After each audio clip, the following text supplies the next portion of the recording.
Hello and welcome to another episode of the Halloween podcast. I am your host, Lyle Perez. And I'm your co-host, Megan Cunningham. Megan. I think it's going to be a very musical episode, isn't it? It is. So welcome to Sounds of Halloween Part 2. We gave you Part 1 a few weeks back when we discussed the Spooky Sounds albums that were so popular. Ooh, I love it. For anyone who's a Patreon supporter, Lyle's showing us his collection. Here's another one right there. And a good one. And they even just look so evocative. But that's not what we're here for today. No, not today. Today, we are here for Part 2, which is Halloween music. So as opposed to the spooky sounds, we're actually going to talk songs. So what is a Halloween song? Is it like Christmas music? To establish. Sort of, in some ways. But unlike Christmas music, it doesn't really have any universally accepted musical genre. So a Halloween song tends to be defined less by its subject matter and more by its seasonal popularity. So it doesn't necessarily has to be a song that specifically mentions Halloween. Like a lot of Christmas songs say the word Christmas in it, or Santa Claus, or things that you would associate with Christmas. Halloween songs can be things that are nothing to do with Halloween. We'll get there, but are just popular around Halloween. They can have spooky themes. They can just rely on musical techniques that create a sense of unease rather than, like, again, explicit references to monsters, ghosts. And mostly they become Halloween songs because audiences repeatedly return to them during the autumn season. So modern Halloween playlists might blend novelty records, horror soundtrack themes, classic rock anthems, pop, supernatural folk, sort of dark Americana, you name it. The songs that do return every single year, Billboard's annual Halloween charts reveal recurring canon of seasonal favorites. Michael Jackson's Thriller, of course, remains the undisputed king of Halloween music. And other perennial favorites include the Monster Mash by Bobby Boris Pickett, Ghostbusters by Ray Parker Jr., This Is Halloween from The Nightmare Before Christmas, Highway to Hell by AC/DC. Love a bit of AC/DC. Oh, yeah. Don't Fear the Reaper by Blue Oyster Cult, right? Mm. So most of these songs were not necessarily specifically written for Halloween, but they've become part of the holiday's folklore, either through film associations or thematic elements that are in the songs that tie it to sort of the dark, spooky element of Halloween. So, who listens to Halloween music? And I do. I do. Yeah, I do. I even listen to Halloween sounds just in the car, just for some strange reason. You get pulled over and it's like, ah!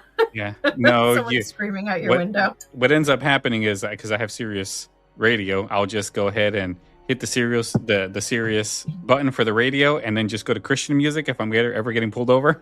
And there we go. I thought you were going to tell me Sirius had a Halloween sounds radio station. They don't have a Halloween sounds, but they do have a Halloween channel, sort of. Do they? Yeah. Well, I'm kind not of. aware of that. It is called Scream Radio on Sirius XM. Right. Okay. And it's I think channel 105, I think it is, but it's seasonal. It's kind of like the Christmas season. So you can't listen to it all year, but it's there for those who want it during that time of year. But did you know that there is a year-round Christmas channel on Sirius? I found it by accident. That's just not fair. I found it by accident. We went to year-round Halloween one too, although I love Christmas music also. But anyway, we digress. Yes, we do. We're not here for Christmas. We should, though. But yeah, Halloween, we should. Someday. And in fairness, Halloween and Christmas, they tie in really, really well. Mm-hmm. For lots of reasons. But who listens to Halloween music apart from Lyle and I all year? So streaming data suggests that Halloween music listening begins to surge roughly 2 weeks before October 31st, which that kind of surprised me. Yeah, that surprised me I would too. imagine that with American culture, the whole month of October really is given over to Halloween. You would imagine that it would surge sort of the end of September or at least the first week in October, but no, it's actually roughly 2 weeks before the 31st. Yeah. And it's become a seasonal tradition. It's not just a niche sort of curiosity thing. It's become a seasonal tradition supported by streaming platforms, annual playlists. And Halloween now possesses its own sort of recurring musical ritual, kind of like Christmas, but on a slightly smaller scale. A much smaller scale, let's be honest. Nothing tops Christmas music in terms of thematic music, commercially or sort of nostalgically or culturally. Right. But we're a close second. We're gonna say we're a close second. Mm-hmm. So what makes a song sort of eligible for a Halloween playlist? We talked about themes, movie associations, things like that. But there's also the legend of the Devil's Interval. You're a musician. Are you familiar with the Devil's Interval? Yes, I am. It has a lot to do with... it's kind of hard for me to explain it without actually like having... without getting into a lot of music theory. Yeah. We're not going to get into the jargon for you folks, but I don't think people really want to know. But there's chords that just a bunch of minor chords sound. So there's a particular chord combination called a tritone. Yes, okay? like it was called the Diabolus in Musica, which means the devil in music.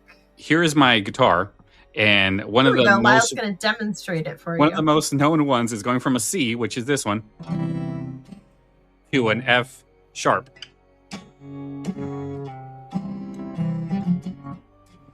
That's kind of what that sound that goes from something happy to something dark.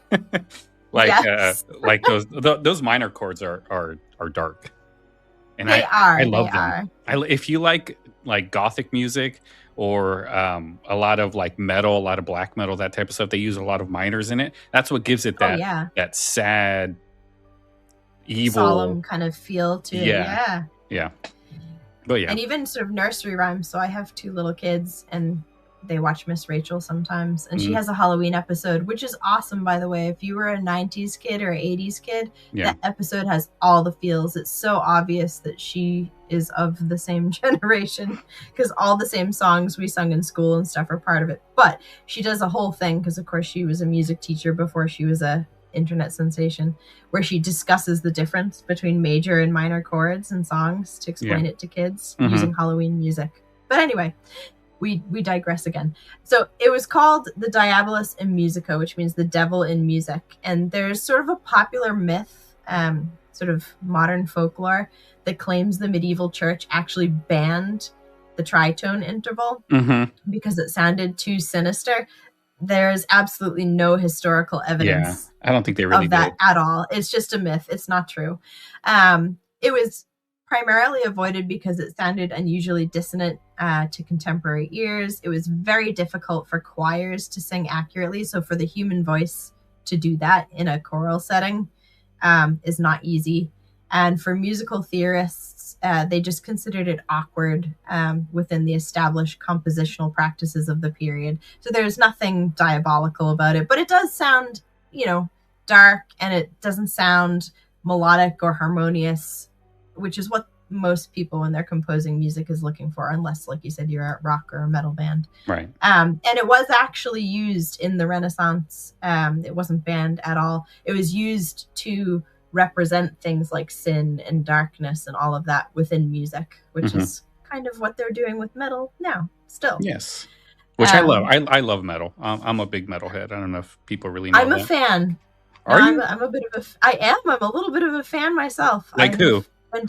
Give me I like Iron Maiden. Okay. A lot. Nice. Who else? It's been years since I went to my last metal concert. When I was in high school and college, I used to go. I went to an In Flames concert when they came. Oh, nice. In Flames, yeah. Yeah, so it's been a long time, but yeah, I Yeah. listen to a little bit of metal. I'm more into the nicer sounding metal. I like a lot of doom metal. Anathema is probably one of my favorite bands ever. Anathema really does it well, where they combine a lot of like really sad notes into something that sounds good. It sounds like I love sad music. I don't know why. I really do.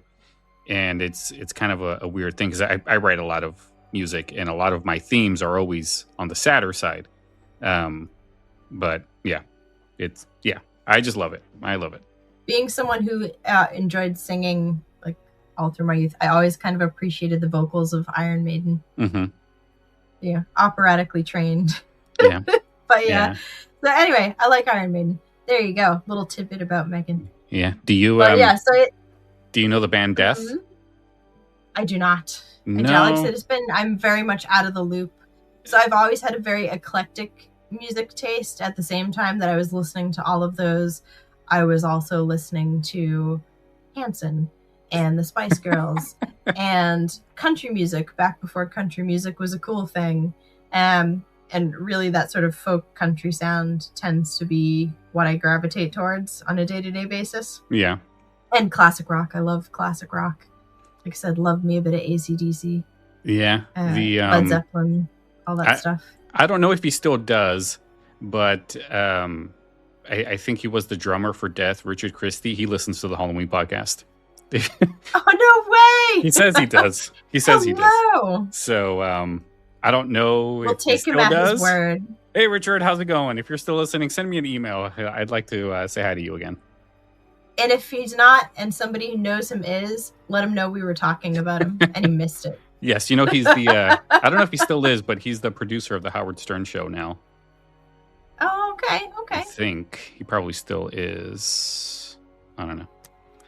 So anyway, the tritone was never banned, and it was never considered the devil's sound. It never summoned the devil or anything like that. So then we move on to the blues, another type of music that was very often considered the devil's music. So long before Halloween playlists existed, the blues carried its own supernatural reputation. So folklore surrounding Delta blues musicians, particularly Robert Johnson, who we talked about and who you did an entire episode on, helped cement associations between music and diabolical bargains. So again, he was believed to have made a deal with the devil at a crossroads because he had sort of no real musical talent, no outstanding talent, disappeared for a period of time and turned up again. And he was this amazing blues player that played like nobody else had ever played before. Yeah. So the rumor was, and he didn't really, try to dissuade people of it, was that he'd made a deal with the devil at the crossroads. Mm-hmm. So blues music frequently employs something called the blue note, which creates a tritone-like tension within the scale. And this musical language later influenced, of course, rock and roll, hard rock, and many of the songs that we now associate with Halloween. So we have the rise of novelty Halloween songs. Ooh, this is where it gets fun. This is my sweet spot. So I'm a huge fan of this period of music in general. The 50s and 60s, I think, is a really underappreciated period of music these days. I feel like when I was a kid, there was always an oldies station that played music from that period. K-Best 95. On regular radio. Oldies 103.3 up in New England. But yeah. Magic 92.5. Yep. They're all still in my head. I can still say them all, but they don't exist anymore. Now oldies stations play songs that now they play like stuff from the 90s. Right? It's so bad. I know. But I love a lot of music from the 90s, but in my mind, it doesn't hold a candle to the talent that was in the music in the 50s and 60s. Okay. That was before we had any kind of electronic assistance. These were people who did what they did. They did it from scratch, and they did it from raw talent. There wasn't some computer on the other end making someone who couldn't sing that great sound amazing, or, fixing musical goofs or looping different instruments. It was just raw. It is what it is. Raw music. So anyways, 50s and 60s witnessed America's first major wave of Halloween-themed pop music. So doo-wop groups embraced monsters, ghosts, mummies, and graveyards as their lyrical subjects. And songs that most people would know are, of course, the Monster Mash. Monster Mash, if Megan could even say it. It's a tongue twister. Tongue twister. Say it 5 times fast. Yes. The Mummy's Ball, Frankenstein's Den. So those were ones that were very popular, and they became seasonal favorites. And musically, you think they became popular because of the Universal Monster movies that have come out? I think that definitely helped them for sure. But I think they became so popular because they deliberately made them in the style of other pop songs of that era. Yeah. So these doo-wop bands were not trying to make a haunted, spooky sound as such. Yeah. It sounds like doo-wop music, but they're about spooky things with sort of spooky sounds and elements and voices thrown in. They were designed that way on purpose to ensure that they would get radio play, because at the time radio play was the name of the game. Yeah. There was no streaming or anything like that. You had to get your radio play so that you could get your name out there, and that's how you became famous. And it wasn't even like it is now where a station sends out aggregates of specific songs that you have to play. It was literally just the DJ dug your tune. You sent in your little record and they thought, this is great, I'm going to play this. So they deliberately made songs that sounded like things that DJs wanted to play and that the public wanted to tune in to hear. Yeah. So they just sound like doo-wop songs about monsters, basically. And I think they are amazing. So radio stations helped transform these novelty records into annual traditions that have come down to us today. I don't know of a single radio station that plays music during the Halloween period that doesn't play the Monster Mash at least once. Oh, yeah. I mean, that song is the pinnacle of Halloween tunes in my mind. Oh, for sure. Absolutely. I don't think there's anything else that has been around for that long that is still around. Yeah, definitely not. Definitely not. And even going back to the blues, I Put a Spell on You by Screaming Jay Hawkins. That's another one that's still with us.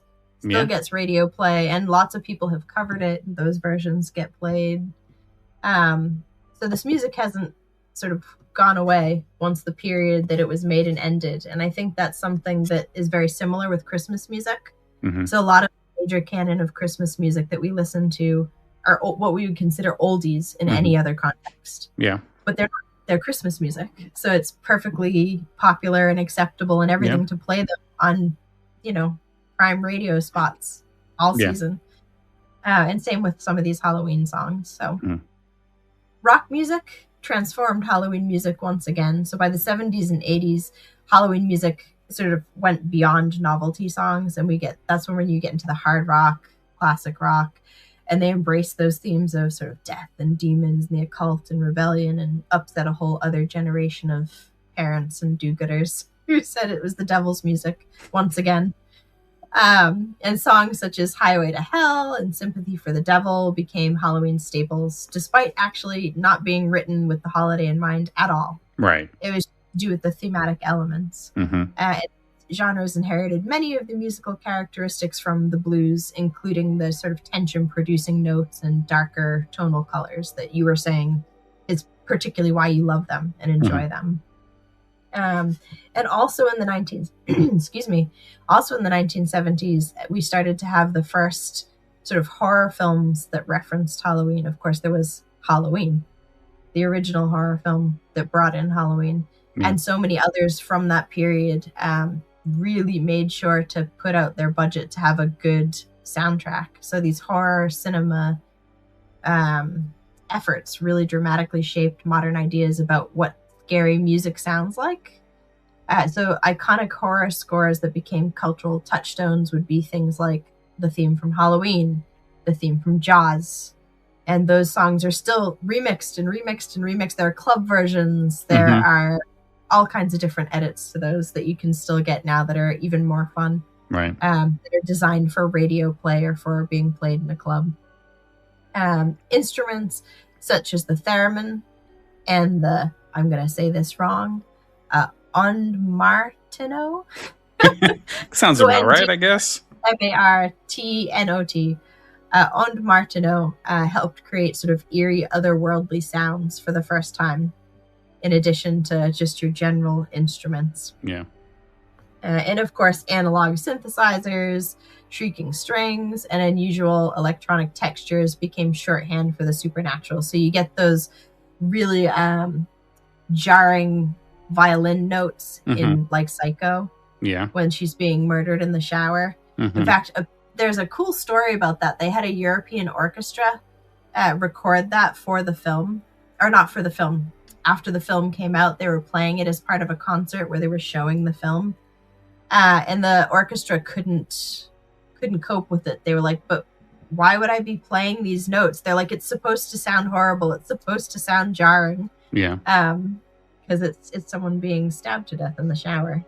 And they used music to accomplish that.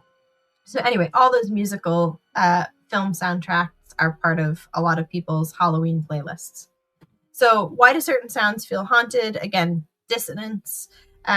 So complex note relationships create musical tension. The more unstable the interval, the greater the sense of unease, because it's not what your brain was expecting would come next in terms of notes. The timbre, so the quality of sound can be more frightening than the notes of themselves. Again, the violins in Psycho demonstrate how texture and tone create terror. Ostentanto, I think I said that right. Yeah. So basically, repeated musical phrases generate suspense. So Jaws, the two-tone note motif from Jaws, and John Carpenter's repeating piano theme from Halloween. So repetition mirrors the feeling of an approaching threat that cannot be escaped. Jaws. Oh, Lyle's going to give us a demonstration. Would probably be. Yeah. That would be Jaws. Absolutely. Psycho is a little. I don't think you can play it on guitar. It has to be strings, really. It would probably be. No. It's saying E flat, E, F, F sharp. I don't know. I'll call my husband. Quick, honey, grab the violin. My husband's a fiddle player. Oh, that's awesome. I've always wanted to play. But he's Irish and he plays Irish traditional music. Oh, crazy. Yeah, crazy.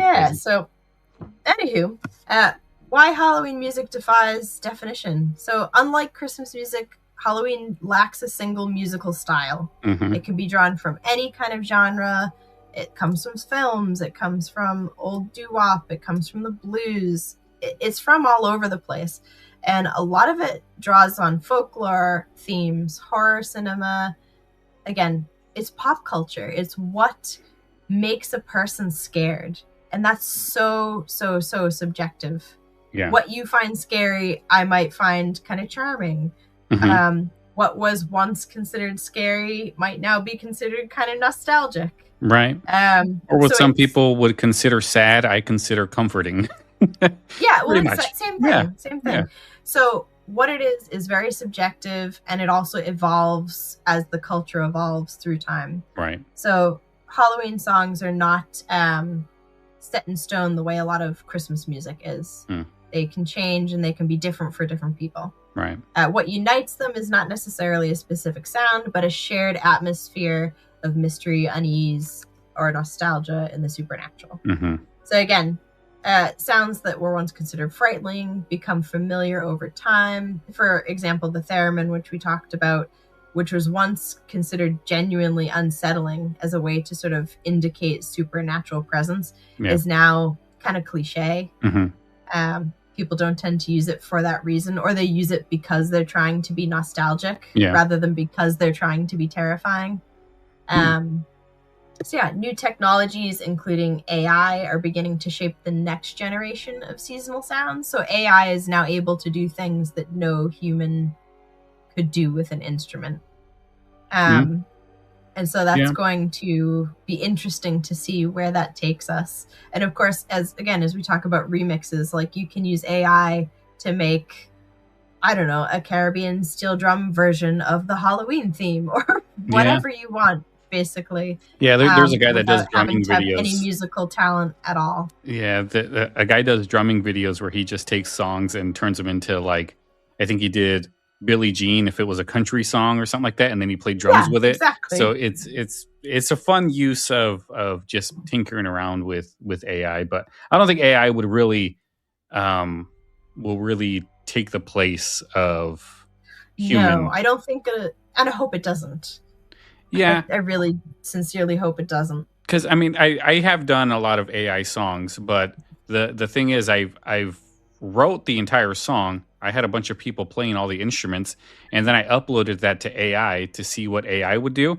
And AI basically did the same exact song, but it just sounds so Mhm. much better and cleaner. Because I'm Mhm. human, my fingers don't want to do what it needs to. But this is it's a program. Like, it knows Mhm. how to play an E to an F without having that weird finger sound with it. And yeah, Yeah. it just, like, yeah, listening to both of those songs together, the one I did with all the real musicians, and then the one that AI did, the AI one sounds more professional, unfortunately, but that also has to do with I'm not a professional mixer. I'm not a producer. I'm just some random dude that's recording onto Sonar and trying to tinker around with stuff. But yeah. If you look on Spotify, there are a ton of AI produced Halloween songs out there now. Mm-hmm.